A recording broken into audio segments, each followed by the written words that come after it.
Sure. Hello, hello, you talented stars and starlets. Welcome back to our series, Reframe. Um, we are here on our fourth episode. Holy cow. So we're actually really getting into things right now. So how are you feeling today, Ariel? It's a snowy day in Toronto. What is going on Uh-oh. for you and about our daily or our weekly adventure into hypnosis and acting? Well, it's not snowy here in Vancouver, thank goodness, but there was like an atmospheric river, so it's been very cozy. Been doing lots of reading and lots of planning for today's episode, which I'm so excited for. So today's episode is going to be relax and let's manage these nerves and anxiety and maybe Mm. stress that we have that comes around when we show up to perform or show up to act or Oh. show up to present ourselves in a vulnerable way. So, because we're actors, of course, we're going to kind of relate it to the performance aspect of it. But you can see in many different elements in everybody's life that it's very possible to have to deal with overcoming nerves, managing anxiety, fear around public speaking, giving presentations, anywhere where you have to show up, be vulnerable, and have a lot of people looking at you. And things definitely can happen there. So, do you have Mhm. any experiences that you might want to maybe touch on just to show maybe what you've been dealing with or overcoming or working through with fear, anxiety, uh, around acting? Absolutely. Yes. Yes. And I love conversations like this because I feel like people need to get it out in the air and share that not every single one of us is born speaking perfectly eloquent, and everybody has their own set of challenges when it comes to dealing with nerves, and they show up in different ways. For me, I'm sure that a lot of people who have been listening or know me know that I have a tendency to stutter. So when I'm nervous, I'm a very apprehensive person, and this shows up in just now having a conversation. I withhold a lot. I'm thinking a lot in my brain, as well as if I'm working on a scene, or if I'm in rehearsal, or even if I'm reading, I have to constantly remind myself to pick up the pace and really listen, because for some reason, I have this feeling in my body, kind of like it wants me to hold back and not take the leap. And so that's how it shows up. So a little bit more of a freeze, deer in the headlights kind of situation. But I know a lot of people who go completely in the opposite direction and just word vomit, or yell or overpower. So the nerves can show up in different ways in everybody, and everybody is unique. So it's all our own little hill to climb. How about you? How do your nerves Well, show up? of course. I've definitely had a different experience to nerves. I don't know when I learned how to manage them. I think it's because I've worked as a dancer. So I kind of, most of my performance has come from a dance aspect. So I started dancing when I was about 4 years old. Mm-hmm. As I probably have already mentioned, I went to an art school that I auditioned for when I was 8. And I wasn't nervous in the audition process. I found it fun. Um, and anytime that I had to do any performances for dance, I was so well versed in the routine that nerves were just a reminder that I was in my body, that I was like ready to show up, ready to perform. And I was confident because I was so well rehearsed that in those situations, nerves didn't thwart my my success. So I learned from a pretty young age that instead of allowing that feeling to stop me from excelling, I used it as a way to know that it was time for me to show up, time for me to perform, time for me to express myself authentically.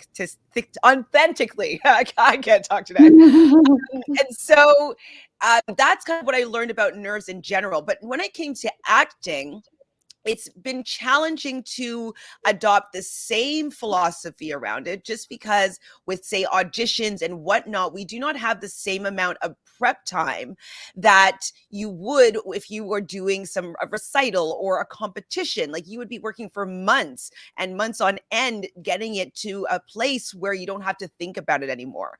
So when you have 24 hours or less to get to 10 pages of an audition of something that you would love to participate in, you're like, wait, I don't get to put in the normal work that I do to allow myself to feel confident. So when these nerves come up, I know how to manage them. And that is a time where sometimes nerves comes in and I don't allow myself to trust myself.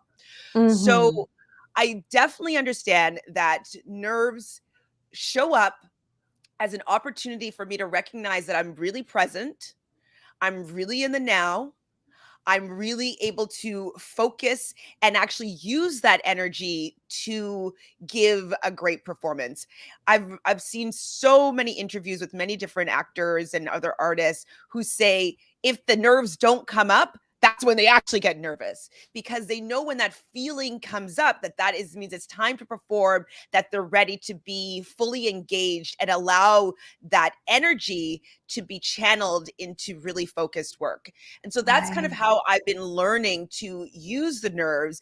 And instead of pushing them away and when you push them away, that's when sometimes other things come up. So like you start sweating, you may start stepping over your words and stuff like that. It could happen when you try to push away the nerves, as opposed to maybe how I've been coping is allowing myself to ride the nerves and knowing that if I step over my words, that's okay. Like, I don't need to prevent that from happening. I'm just allowing myself to realize that I'm fully present in the moment. And when those nerves come up, that means that like I'm connected and I'm actually really, really electric. Like, think about how electric you are when you feel those, like all those neurons in your body that are being activated because you're ready to show up and be present. So I've been working really hard on reframing how I see nerves when it comes into my acting work, because I know like if I have to do a play, like the nerves will come up, but it's a different type of nerves. It's like I'm able to treat them as like a performance energy and use it really easily. But when I don't feel as prepared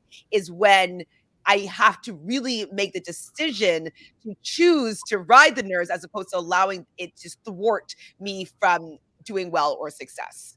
So I don't know if that makes sense, but that's kind of my perception of nerves. It's so good. And it's such a good lesson to just continue to ride the wave. And I think a lot of people can see nerves as a gift from, the divine or from whatever it is.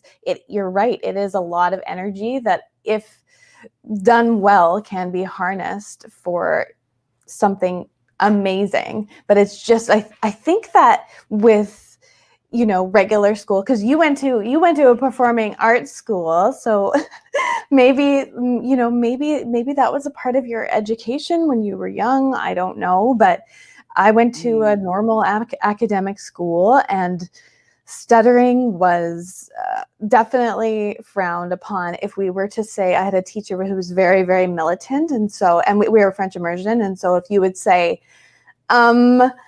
or hesitate in any way, it was just like, no, keep going, just like hammering it out. So I think that when it comes to acting, and I know that I'm not alone in this, it's about being human. It's about taking those breaths. It's about using all of that energy and saying thank you for this gift rather than being completely perfect.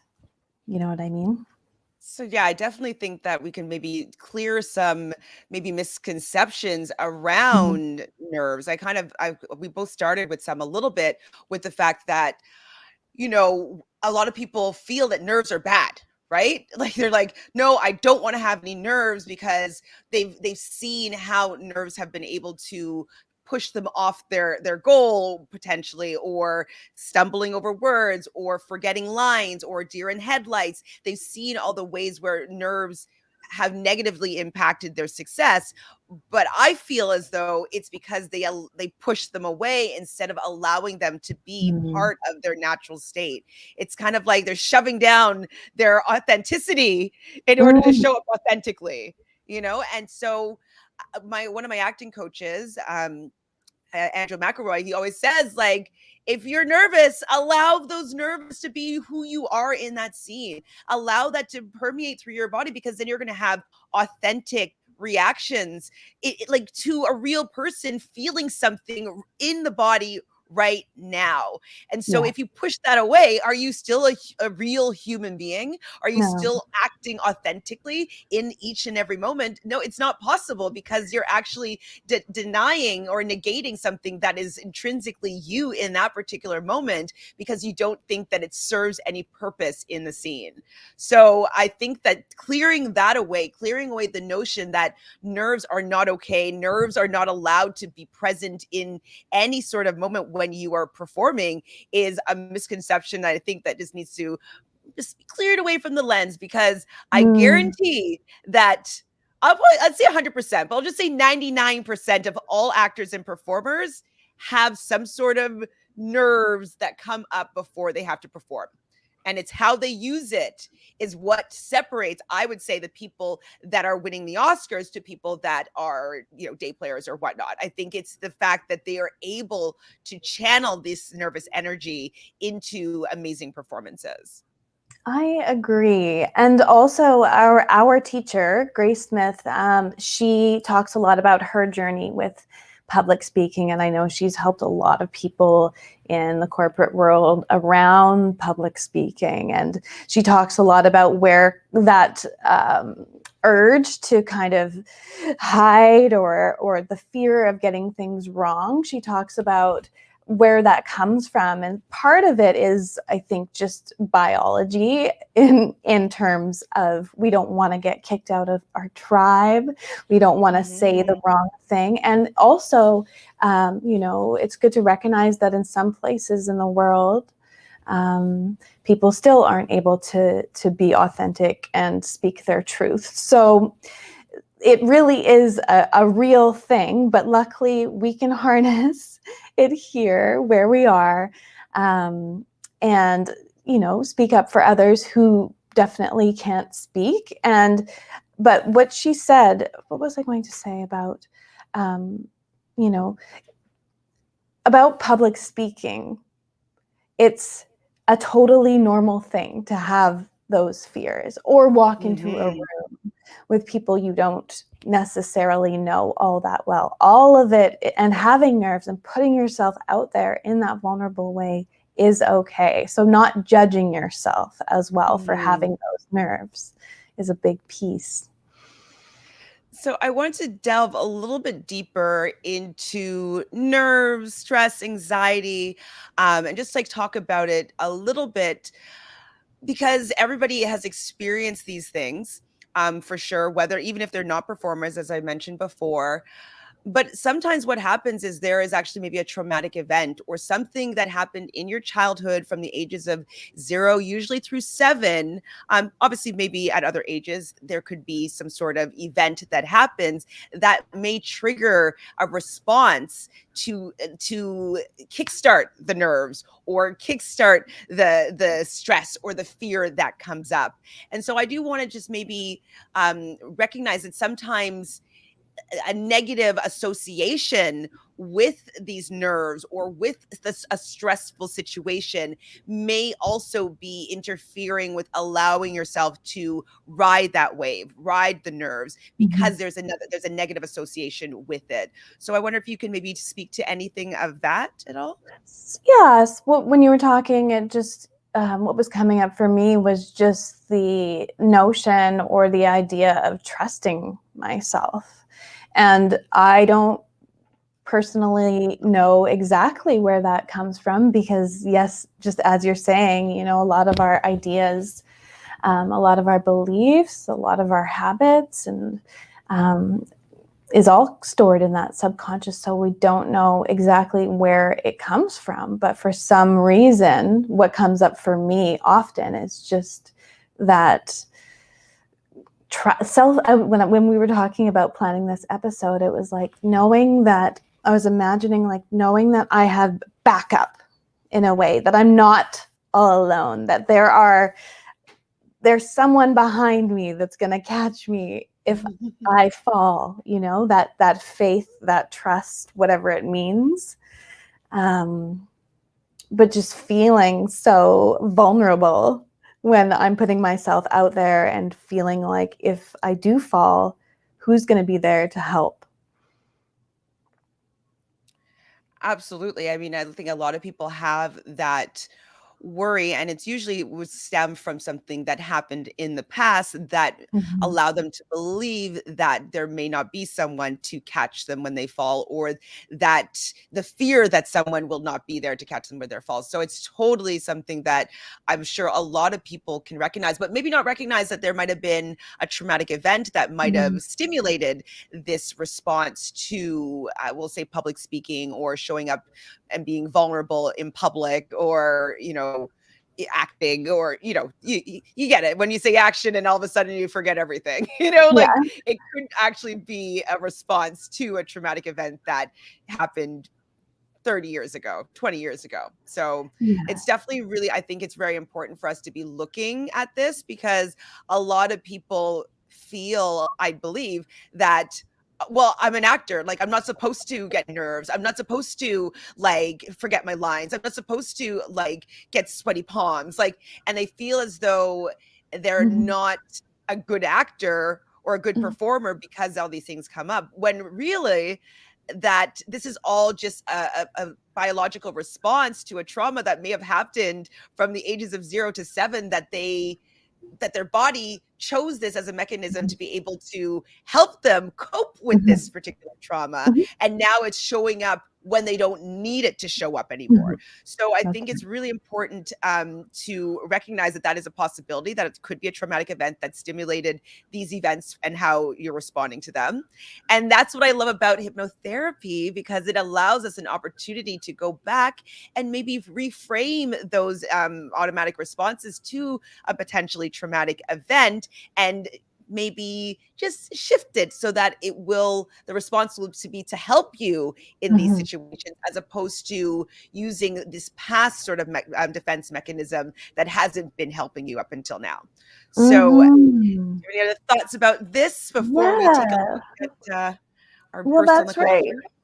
Well, when you're nice and relaxed and you're in that beautiful theta state, you're giving your brain and your body an opportunity to make a new neural connection that is actually helpful for you now. And perhaps back in the day when you were called out in class, or something happened during a performance, or who knows, it could be anything. But that's why hypnosis is so wonderful. It's just an opportunity to truly almost rewire. And then within a few days or weeks and months, all of a sudden you realize, and you don't even notice, or like you haven't even noticed, like, oh, I don't feel as nervous as I used to. How Mhm. interesting. Or the thing that used to give me sweaty palms, or make me stutter, or make me hesitate, isn't there. How crazy. And it's just this subtle Absolutely. change, which is so exciting. Or even so, like, as well, like, you might notice these subtle changes, or your reaction to these things coming up. You might not panic as soon as your hands are sweaty, being like, oh my God, my hands are sweaty. That means that my heart's going to start racing. That means my mouth is going to get dry. And that means I'm going to start tripping. Like, you're not going to maybe have those step by step that's going to send you into a little bit of a tizzy. And then you might be able to perform at your best. So you might now be aware of maybe these things biologically happening, but you might not have the same response to them. And so that is what I fully agree with you. The power of hypnosis, it does retrain that subconscious mind, rewire that brain so that the neural pathways are in support of your success, as opposed to saving you or protecting you from something that doesn't exist anymore. So exciting. So I did want to just mention one last thing about like my experience. So the fact that I did go to an art school, I think it allowed me to start learning to get up again, even if I do mess up or trip over my words, because it was something that we had to do constantly on a regular basis, because we did still have regular academics as well. We did still have like an honors roll program like as well. And then we also still had to do drama, mime, art, music, all that stuff. And so like, you still had to do your solos. You still had to do, like get up and do a monologue and whatnot. And so I think the fact that having to get up every single day and in different areas, where somewhere you're going to excel and somewhere you're not necessarily the best at, it's not like your number one forte. So I'm not the best artist. I know how to draw because I've been taught, but like there's some people that were just like, they can have a show in an art gallery right now because they were so amazing at art, but we still had to do the same assignments and we still had to present them at times. So it allowed us to stand up even when we didn't feel confident in what we were presenting, which in turn allowed us to start becoming comfortable or confident and comfortable when we're uncomfortable, if that makes sense. So I think that hypnosis allows us to actually give that training that I was able to receive by reframing and rewiring the subconscious mind. So I did want to mention that. That's so cool. So your part, everybody in your school had a different strength per se, but you're through just learning and having to get up and show up, even if maybe this wasn't your strength or you weren't the best at it, informed all of your other subjects, which I think is incredibly invaluable. And it would be so amazing to see that in all kinds of schools nowadays. And maybe I loved by the school that I went to. Like, it was so amazing. There's so many really talented people that have come out of the school. I think that art school should be for everybody to have an opportunity. So if they're interested in the arts, like, I think that it should be open to students. And I know that they want to take out funding from art schools, but I personally think that it was really, really important for like my foundation. And I really wish that everybody that I knew was able to have that experience, because I truly think that I was so blessed to be able to get that opportunity. So if you're ever thinking that, hey, should I put my child in an art school? If they're excited about it and they're willing to go, I would say 100%. It was the best decision ever. And I wish I was in art school forever. Like, it was like, I got to do everything all the time, every day. Like, go from art class to dance class to French class to music. Like, it was just always just stimulating all these different things and different going on, like singing in choirs, going on. I was in an Orff group, which is a percussion group, where I traveled across Canada, like playing like different types of xylophones and glockenspiels and timpani. Like, it's just like I have such a widespread of gifts that I was awarded just because I went to this school. I learned so many different things, songs in so many different languages. It was just such a blessing, and it opened my eyes to so many different things. So if you ever have an opportunity to get into some sort of arts program, I welcome it with open arms. Yeah, what a gift. It was such a gift. So lucky. So we do have our next little segment here, which is number 1 on the call sheet. So we have here some celebrities that you were able to find that also experiences stuttering within their performances and how they've overcome it. So do you want to maybe speak upon these 3 people? Yeah, so we've got 3 as our number 1. So we've got James Earl Jones, They're all Julia number Roberts. 1 on the call sheet in my book. Yes, didn't you know there's room for 3 in number 1? And Bruce Willis. Had first heard about Bruce Willis using hypnotherapy to overcome some of his stuttering. And then I was just doing research and found out that Julia Roberts had also used hypnotherapy in conjunction with coaching, or what is it called when you have a speech pathologist. But they do say that using hypnotherapy is very, very effective for actors or for anybody who has to engage in public speech. You see it a lot in children coming to hypnosis for stuttering. But yeah, tons and tons of people use it. And I know that, I guess, Bruce Willis has his own foundation for stuttering now. So yeah, he's out there. And I know also Emily Blunt, she used to stutter and it was affecting her acting. And I'm not sure if she used hypnosis, but it's definitely a common ailment that people experience. So those are our number 1s for today. I love hearing that, because it really humanizes what we go through as performers, and to know that even people are at the top of our field that are consistently working or have been able to create a life solely around the arts, they also have overcome similar things that we are overcoming. So I love being connected with people that have used hypnotherapy to overcome things that we are facing ourselves as well. So it's really it's really great just to see that, hey, Julia Roberts has a problem. Well, that's good enough for me then, or exactly. Julia Roberts used this to overcome something. That's good enough for me, which I think is absolutely awesome. So thank you for sharing. Yeah, Thank of you. course. So for the cutting room floor, which will be really helpful for the process that I'm going to walk you through, do you want to give me some things that you would like to release, let go of, surrounding nerves, surrounding anxiety, stress when it comes to performing or public speaking?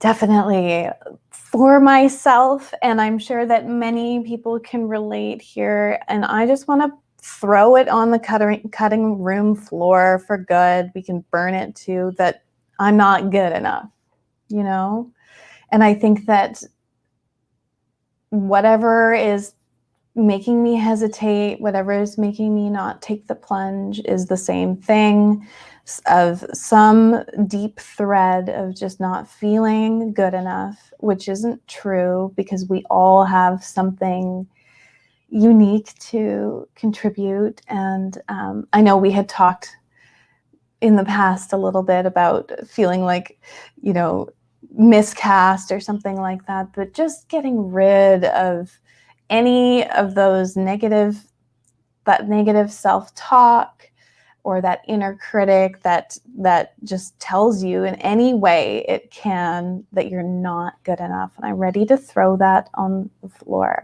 And I've had some experiences working with some really good acting coaches, where they've taken the time with me and said, Ariel, just take the leap, just do it, just jump in, go all in, don't hesitate. And when someone gives me permission to do so, I can do it.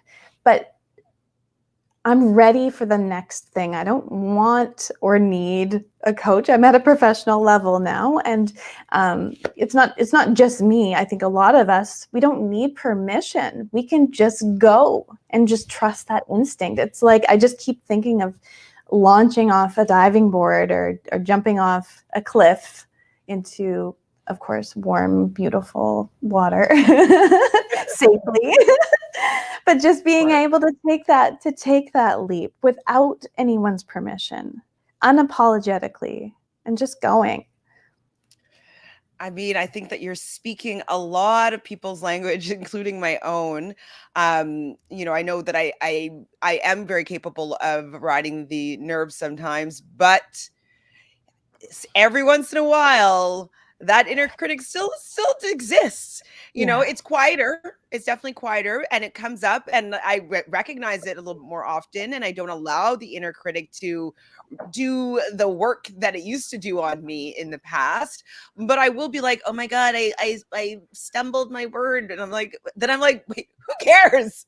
Like, actually, who cares? You know what I mean? Like, really, who cares? It's not costing anybody money. It's not hurting anybody. Nobody is going to even remember any of these things. And so I definitely have been building a new relationship with that inner critic, and maybe it's quietened definitely a little bit more, and it's not showing up as often. So I would love for the inner critic to only really step in when I really need its help. And so that's kind of where I'm working with the inner critic myself. So definitely getting really, you would like to feel like you are enough. You would like to be able to be confident in taking the plunge, having your inner cheerleader support you, that's there for you if when you jump, to catch you in any circumstances. You want to be able to give your own self permission to take these plunges, trusting your instincts, and knowing that you have something unique and amazing to contribute to the world. Does that sound about right? I got something to contribute for sure. Something amazing and unique, okay? It's so unique, and when things are unique, that means they're really expensive. So, you know, if you have like 1,000 of something, or you have just one, you want just the one, because it's just so much more valuable. And there's only one of you, so you're 1 in a billion. Just saying. One in how many billions are on this earth? Like 8 billion, I think. I'm 1 in 8 billion. Yeah, 1 in 8 billion. Absolutely. All right. So let's have a little bit of a safety meeting. So we are going to go through a little bit of a hypnotic process, since hopefully we're talking to people in America.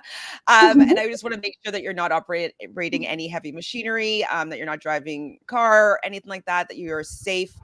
You don't have anything around you that may harm you, just because when you're in this state, you know, you're not going to necessarily be aware of certain things. So I don't want you to go into a hypnotic state when you're not expecting it and be controlling something. So do you have anything else to say about this fact?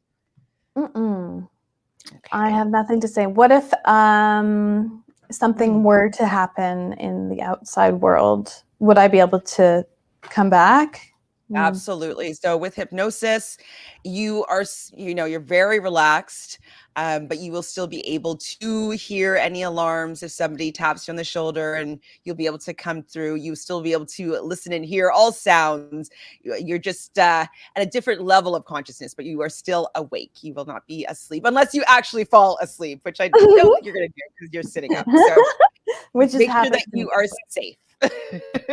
Okay, well, and if somebody does come to tap me on the shoulder, please let me know, because there's no one else here other than my animals. Yeah, that could be a movie, right? Oh my gosh, yeah, it would scare people. No, we won't want that movie, because we don't want people to be scared. We don't want that movie.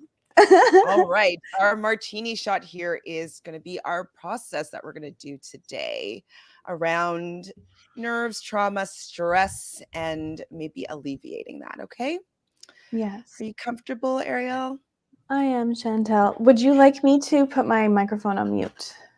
Actually, yeah, that could be great. I'm not going to be asking you to respond to anything, so that will be fine. Okay, will do. See you on the other side. Okay. So just go ahead and close your eyes all the way down. Take a nice, deep, letting go breath. Already beginning to relax both mind and body. Relax the top of your head, relaxing your forehead, smoothing out any creases. Relax the tiny muscles next to your eyes. Relax your jaw, letting it hang loose and slack. Relax your shoulders. Relax your arms all the way through to your fingertips. Relax your torso, breathing easily. That's right. And relax your legs all the way out to the bottoms of the feet. And I wonder just how much you are able to relax every single muscle in your body now. And just how much are you able to relax every single cell in your body? And I want you to imagine one single cell in your body going completely limp, loose, and relaxed. Now imagine a domino effect where every single cell surrounding that one cell goes completely limp, loose, and relaxed.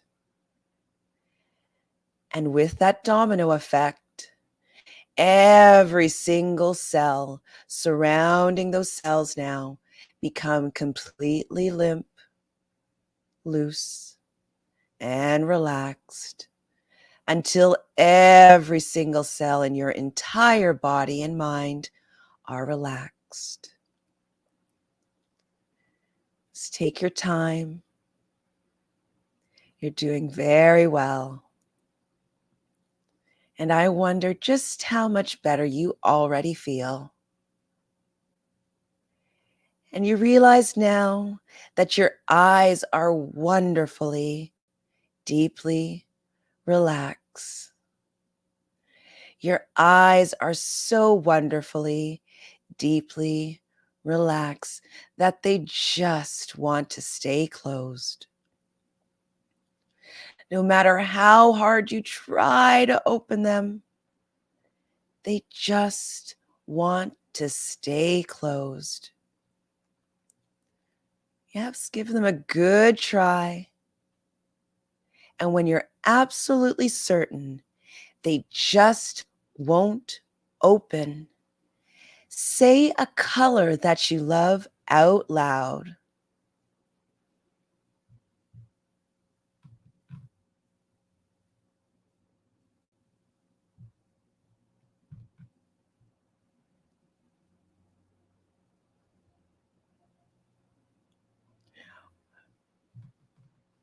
Very good.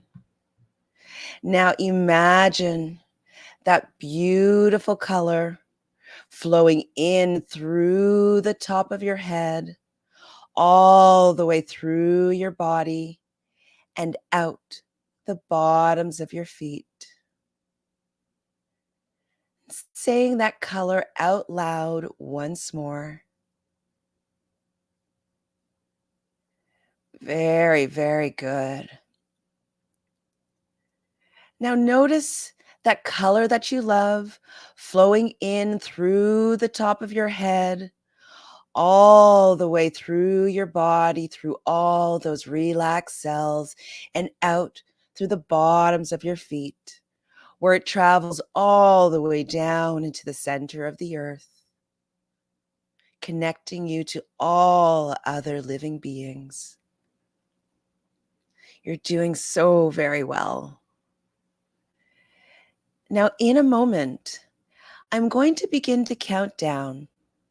And with each and every single decreasing number that I say, it is as if you're taking a step down on a perfect, beautiful staircase, a staircase that is perfect for you. It could be elaborate or ornate. It could be simple and made of reclaimed wood. It could be made of stars, or it could be a waterfall staircase. Whatever you imagine is perfect for you, and it is perfectly safe and comfortable for you to walk down. And notice now you are at the top of your staircase and there are 10 steps down. And with each and every single decreasing number that I say, you will take a step down, doubling your relaxation. And at the bottom of the staircase awaits a safe place. In fact, it is your safe place. A place where you feel more safe than you have ever felt. A place that is perfect for you.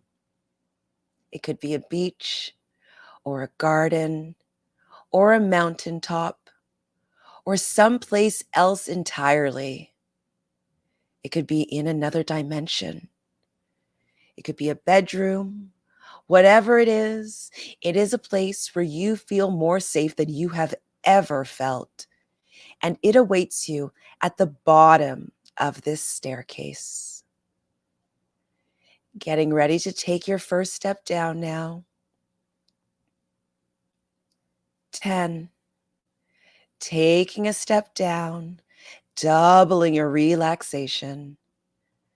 That's right. You're doing very well. 9. Another step down, doubling your relaxation. 8. Another step down, and beautiful white light is flowing in through the top of your head, all the way through your body and down into the center of the earth. 7. And as you continue along, you find that the deeper you go, the better you feel. 6. And the better you feel, the deeper you go. 5. Relaxing, releasing, and letting go all the way down now. 4. That beautiful white light flowing through you, relaxing you, releasing you. 3. That's right. You're doing extremely well. 2. Almost there now. Getting closer to your safe place. And 1. Be there now in your safe place. Noticing the sensations in your safe place are absolutely wonderful. Just go ahead and take a number of nice, deep inhalations, breathing in the pleasant smells of your safe place. Notice any sounds in your safe place. You can go ahead and reach out and touch something right there in your safe place, feeling its texture, feeling its weight. There may even be a taste associated with your safe place.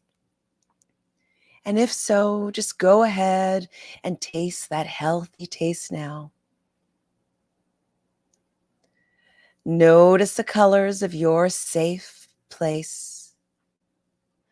And go ahead and notice that you can turn up the brightness of those colors, making them twice as bright, twice as bold.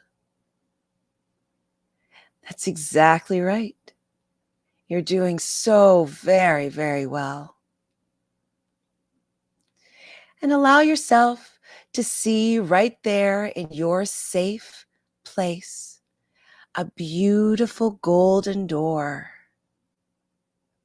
And behind that golden door is the conference room of your beautiful mind. It's a very special place. And in this place is where your mind can open up and it can learn twice as quickly.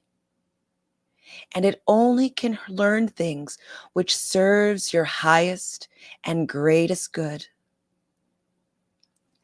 And when I count down from 3 to 1 and snap my fingers, you're going to approach that beautiful golden door, and you are going to open that beautiful golden door, crossing into that conference room of your beautiful mind. 3, heading there now. 2, trusting what comes. And 1, crossing the threshold of the conference room of your beautiful mind. You are completely safe. You are completely calm. And you have chosen to be here right now. So take a few moments to familiarize yourself with this room, this beautiful conference room of your mind, making sure it's spacious enough for a very large conference room table. And take another moment, making sure that this room is perfectly and completely safe. Check the perimeter. And if you have your magical toolbox, you can go inside and choose anything that you need, anything that is necessary to make this room as safe as possible. Now, while you're in this room, only things which serve your highest and greatest good can happen. No harm can come to you while in this room. Inside this conference room of your mind, what happens is you are able to see all of the different parts of yourself very, very clearly. Each and every person has a core truth, a core true self, who you are at your very core. And you also have various parts of yourself that serve different functions. Each and every person has about 15 or 20 parts, sometimes more, sometimes less. Some parts are your intellectual self, maybe your fun-loving self, or even your hard-working self. And some people who may have experienced any traumatic events often have parts that were activated during these traumatic events in order to protect themselves from experiencing so much harm that you may have gone into a catatonic or psychotic state. So while you are in this safe space, this safe place, you are able to go back into your mind to the very first time where you experienced nervousness or stress and anxiety, when you had to speak up for yourself, when you had to perform. What do you remember about this event? Which parts of you were activated? When do these parts get triggered? What does it feel like in your body? What emotions are they trying to prevent you from feeling? If you can take a moment and think of your parts as either a manager part, and a manager part is trying to help you avoid experiencing an emotion, or a firefighter part, which is when the part takes over immediately if you have been triggered. And there are also exile parts, the parts that were hurt during a traumatic event. So your exiled self that was traumatized may not have had enough support while it went through something that it perceived as life-threatening or scary or dangerous, a moment where it felt unable to protect or maybe defend itself during that event or several events. And therefore, some of your manager and firefighter parts jumped in to save you, to protect you. This doesn't mean you have multiple personalities. All of us, every single one of us has 15 to 20 parts.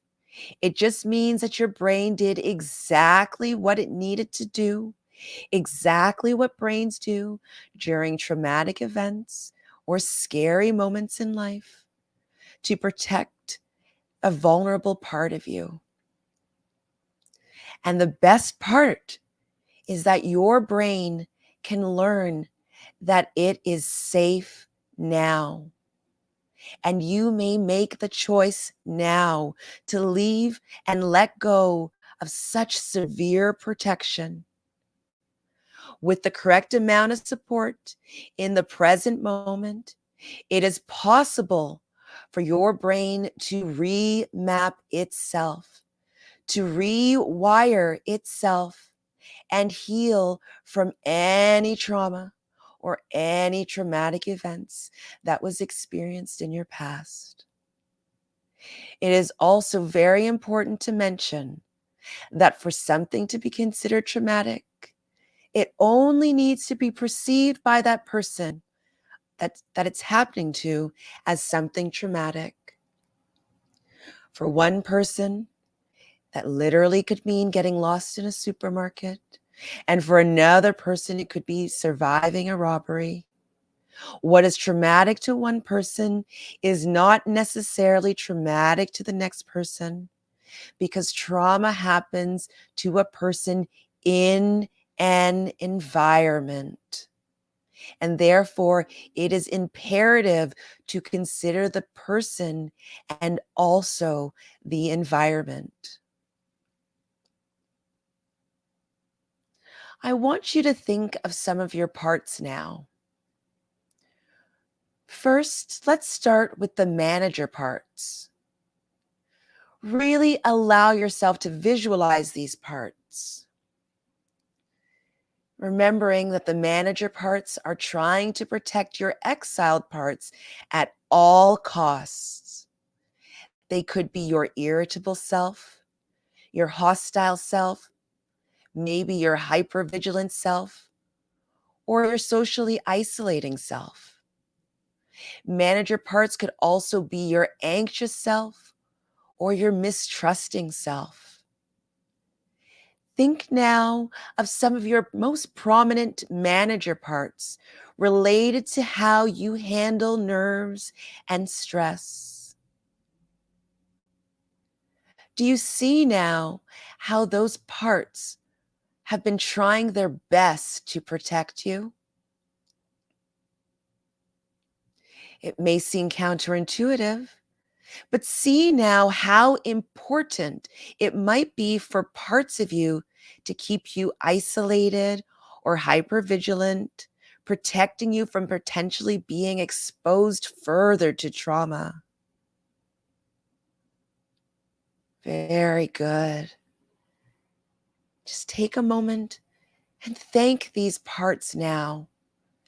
Thank these parts for showing up to protect you. Thank these parts for being there, for being in your corner, for being there to protect you when you needed them. I also want you to think about ways that you can promote some of these manager parts into different roles, or to pair them with a more positive manager part that may already exist so that you can learn new ways of being. You may need to tune in and ask, what new role can you ask the manager parts? What new role can be given to them? to help you next time you are in a situation where you need to speak up for yourself, where you need to be speaking in public, where you need to perform in front of an audience. Very, very good. Now let's get acquainted with some of your firefighter parts. These are the parts who rush in after you've been emotionally activated. And their role is to stop you from feeling your feelings and stop you immediately. This could be your disassociative part, or a part of you that uses substances to try to cope. And if you can just take a moment now and allow yourself to visualize your most prominent firefighter parts, the parts that take over you, the parts that take over once you've been activated. It may be a form of stuttering or becoming tongue-tied, stage fright, maybe social anxiety. It may show up as sweating or performance anxiety. It is important to speak to all of the different parts of yourself in a very kind way and really and truly express gratitude for all the hard work that these parts have been doing in attempt to keep you safe. Very good. And finally, from a distance, a safe distance, to keep these parts feeling safe, allow yourself to visualize your exile part, the part of you that survived a specific traumatic event or several traumatic events. Often this part is the same age when the traumatic event originally happened or was most prominent in the life. Perhaps this part is standing behind the manager or behind a firefighter. It is important to let this part know that you are safe now, that you are older now, and the traumatic event is over, it is gone, it is done, and is now coming to the light to be healed and transformed. Imagining now that you speak with this exiled part. It may be that you're able to communicate directly to the part, or maybe be that you're able to communicate through your manager or firefighter parts. Whatever feels right for you is perfect in this moment. As long as you can let this part of you know that you are healing and recovering. You are learning and growing. You help all of your parts to feel safe, feeling safer each and every single day. Really seeing, feeling, and experiencing safety. That safe feeling now. Feeling relaxed. Knowing that you have backup, that you have faith, that you can trust. That's right. You're doing so well supporting all of your parts, supporting yourself, having the confidence that you are able to support all parts of you. You are able to give every part of you exactly what it needs, whether it's a promotion, whether it's love, whether it's confidence. You're giving each and every part of you exactly what it needs right now in this present moment. You know that you are safe. Just think of self-care as being different for every part, depending on which part is activated at any particular moment. And you can quickly come up with a self-care menu for each part. A manager part might need something totally different than the fighter part. One part might enjoy meditation, while another part might enjoy some movement in your body when activated. You know exactly what each and every part needs, and you take note of it so that you can remember that anytime that you are activated, you can default to the self-love that each and every part is needed. You live your life to the highest and best good, living your highest and best life by supporting each and every part and knowing exactly how each part chooses to be supported. Really experiencing how each and every part best can be supported. Feeling completely relaxed, nice and easy. Really trusting that you know how to take care of each and every part. Knowing that when you are vulnerable, you are still able to take care of each and every part, and each and every part is supporting you as well in each and every moment of your life. Very good. And if certain parts ever become triggered by any healing work, know that it is perfectly okay to switch to a different strategy. And just know that that part just needs a little bit more support, and give that part exactly what it needs. If it's space, if it's breath, you know exactly how to take care of each and every part in each and every moment. Very good. From now on, just take a moment and express gratitude to all the parts of you for showing up today, for protecting you in the past, and let them know that you are continuing to heal every day. In every moment of your life, you will make sure that you are going to take care of each and every part, giving each and every part exactly what it needs, especially in moments when it's triggered or activated. Very good.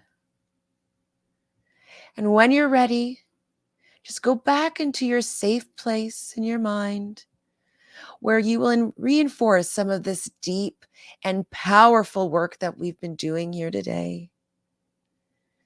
Each and every day, in each and every way, you create a world that's filled with peace.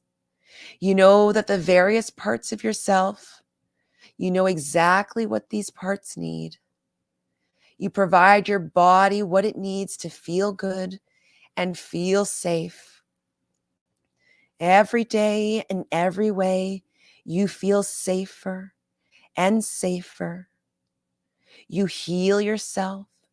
You are so powerful. You trust in yourself.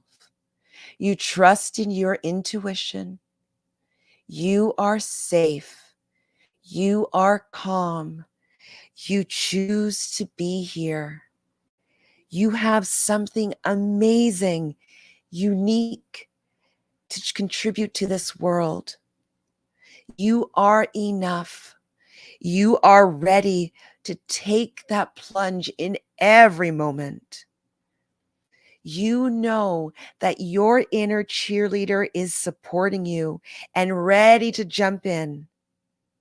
You give yourself permission to take that plunge, to trust your instincts in every moment.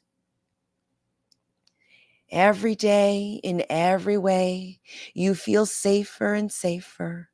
You heal yourself. You are powerful. You trust your intuition. You are safe. You are calm. You choose to be here. Your mind and your body work together for your highest and greatest good. Your mind and body work in unison for your highest and best life. Very good. Just taking your time and allowing yourself to integrate all that you've learned here today. Allow yourself to absorb all the powerful transformations you've experienced here today. Allow yourself to soak up all these wonderful feelings and resources into every single cell in your body, into every single subatomic particle of your being. Just remembering how it feels to show up confidently. Every single cell in your body remembers and recognizes how it feels to show up confidently, to trust your instincts, to know that you have backup, you have faith, you have trust. You are capable of being vulnerable and knowing that you are taken care of. All your neural pathways are realigned to support you feeling nice and relaxed in every moment and whenever you need to perform or be in front of an audience or stand up for yourself. You are confident and you are able to trust yourself in each and every one of these moments because you are enough. You know that you are amazing. You know that you have something amazing and unique to contribute to the world. Your inner cheerleader is supporting you at all times, in every moment of your life. Just take a moment and really allow yourself to experience this in every cell in your body.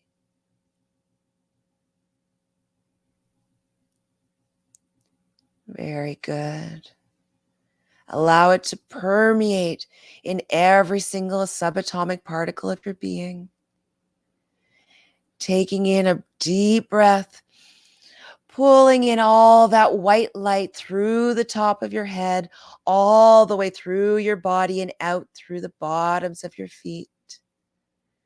Very, very good. Sealing in all the powerful transformations that you've experienced here today. Good. Now, in a moment, I'll begin to count you back up.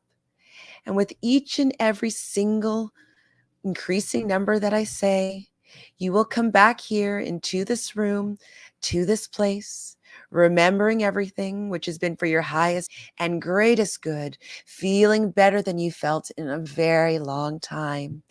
In fact, perhaps feeling better than you have ever felt.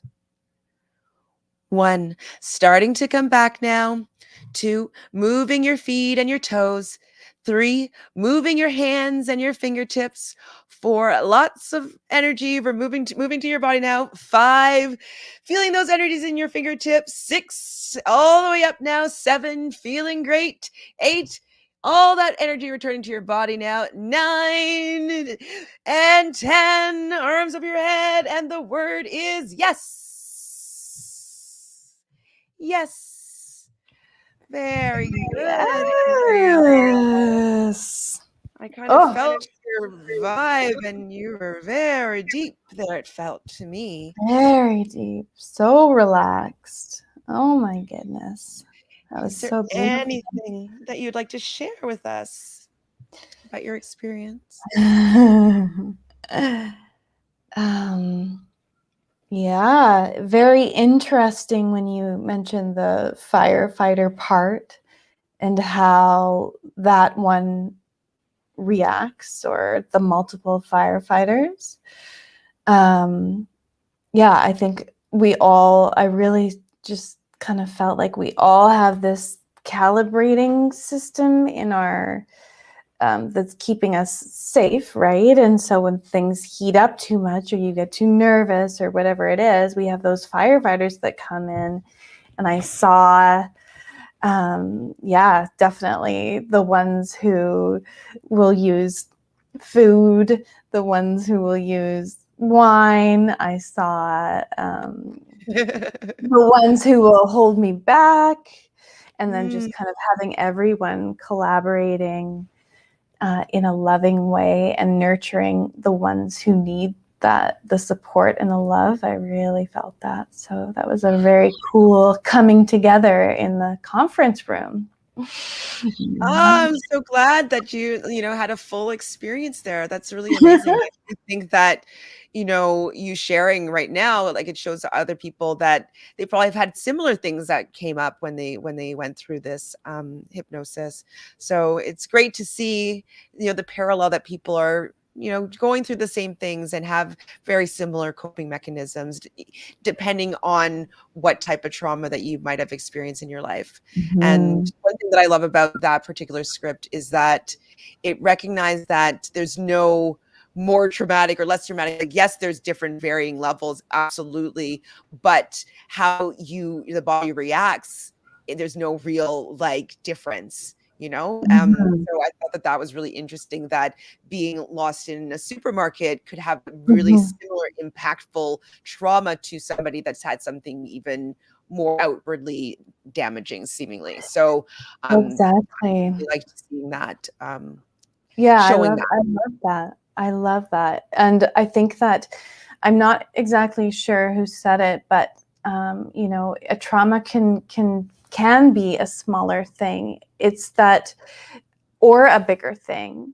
And it doesn't necessarily matter, but it's having an adult or a trusted someone when you were young to be able to talk it through and address how you were feeling in those moments. And oftentimes, for whatever reason, that's not available to a lot of people. A lot of our parents were busy, or some of our mentors or teachers had too many, 30 plus students, and or whatever situation it is. So sometimes a trauma can be formed just by feeling like you're not alone. So I felt like that was a really important piece to incorporate in there, and just not judging yourself for having those feelings, and just don't compare yourself. The reality is that it's a problem today, and what are you going to do about it? Is use tools like hypnosis or reframing or talking to somebody now, and saying bye-bye and leveling up. Amazing. Well, I'm glad that you had some clarity there, and I'm hoping that other people will have some clarity around their own personal traumas, and not to be comparing what they've experienced and maybe feeling invalidated that it might not be seemingly as outwardly as traumatic as maybe somebody else's experience, but knowing that how their body has responded to something is what is the important part here. And so I'm happy that we got to really dive in and take a look at this topic here today. So thank you for being vulnerable and sharing. That was beautiful. Thank you so much. I'm so relaxed, and I hope that anybody watching this, I don't hope, I know you're probably relaxed too. I'm relaxed. So Yeah. we do like to close each session with a little bit of tarot. Do you have any cards that you want to pull today? I'm not on board with my cards. I'll get some new better ones soon, but I love your tarot. Oh, I just dropped like 20 cards, so that's a little bit much. What does that mean? If it was like 2 cards, I'd pull them, but it was like 20. It was like 2, no problem, but 20 is too many. What do we need to know here today? Ooh, okay, interesting. So this is the King of Wands in reverse. So whenever I see reverse cards, I think of blocked energy, usually internal blocks, sometimes physical blocks in the outer world, but usually it's an inner block that needs to be overcome. So upright, this king is, we call this king Steve Jobs. He's the master of his domain. He's able to rule. He's able to dictate. He's able to delegate. He is like a master of things creative, passionate, fire. But if that's in reverse, I think that what this is just talking about is the fact that today we've been looking at ways that we've been blocking ourselves from being able to step and be that king. Right? We are all have this king of wands inside of us. We have the power to rule. We have the capacity to share our talents, our gifts, our creativity, but we get in our own way at times, and we are our own blocks. We prevent ourselves, and we talked about it today in this hypnosis script, where there are parts of ourselves that are unknowingly protecting us from anything that might have happened in the past, or from having something be recreated. So I think this is just a reminder that we are capable of removing those blocks so that we are able to show up upright as this king, as a king that's capable of being the Steve Jobs in their own life, that they're able to create something so amazing, that they're able to share what they're created. They're able to sit on this throne powerfully, and with that staff, wands are about passion, creativity, and fire. So we are able to sit there as long as we get out of our own way and remove any subconscious blocks that we have that are just limiting us from our full potential. So I think this is just a reminder that through hypnosis, we can start peeling away any subconscious blocks that are limiting us from stepping into and being, or allowing ourselves to show up as the King of Wands, to show up as a powerful performer and creative person. And right into that full potential. That is Absolutely. perfect. So it's like the potential is actually there, but we are actually not allowing it to be seen. So once we kind of pull away the veil and the subconscious blocks, we're able to actually reveal. So it's, instead of it's us showing up, it's actually revealing who we truly are. So being vulnerable, being open, and allowing ourselves to be fully seen. It's perfect. Well, it is perfect, isn't it? Well, today was perfect. It all worked out perfectly. So do you have anything that you wanted to share that's going on in your life right now? I'm really excited because I have done everything to get my app ready for release. I'm just waiting for approval from the Apple Store, but I will have a little program. I will have downloads. I will have lives available on my Intentional Actor app. So I'll be letting you guys know when that drops. It's really exciting. And I never thought it would get done, but it's getting done. So I will give you an update next week once they approve it in the Apple Store and Google as well. How about you? Congratulations. That's great to hear. But up until then, you can find you over here at intentionalactor.com. I guess if you want any more information about what you do, we can just go over to that website and get in touch with you.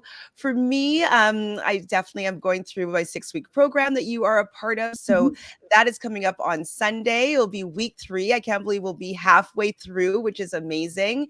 And that's been really exciting, and I actually am looking forward to doing the next one right as soon as possible, right after, because now we've pulled off the band-aid. Now we know what to expect now, and so everybody will have an opportunity to join the second wave, our second cohort of our 6-week workshop. So if you're looking for more information from me, just go to @StarTalentCoaching on Instagram. You'll be able to find me there. You can email me from there, and find my other socials as well.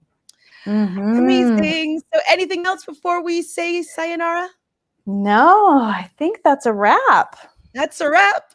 That's a wrap. Thank you, everybody. It's been really great sharing with you. I hope that you're enjoying what we are offering, and we can't wait to see you next week for, oh my goodness, week 5. This is amazing. I'm so proud of both of us. So congratulations to you too. You too. Congrats. Bye Bye, everybody. guys. Ciao.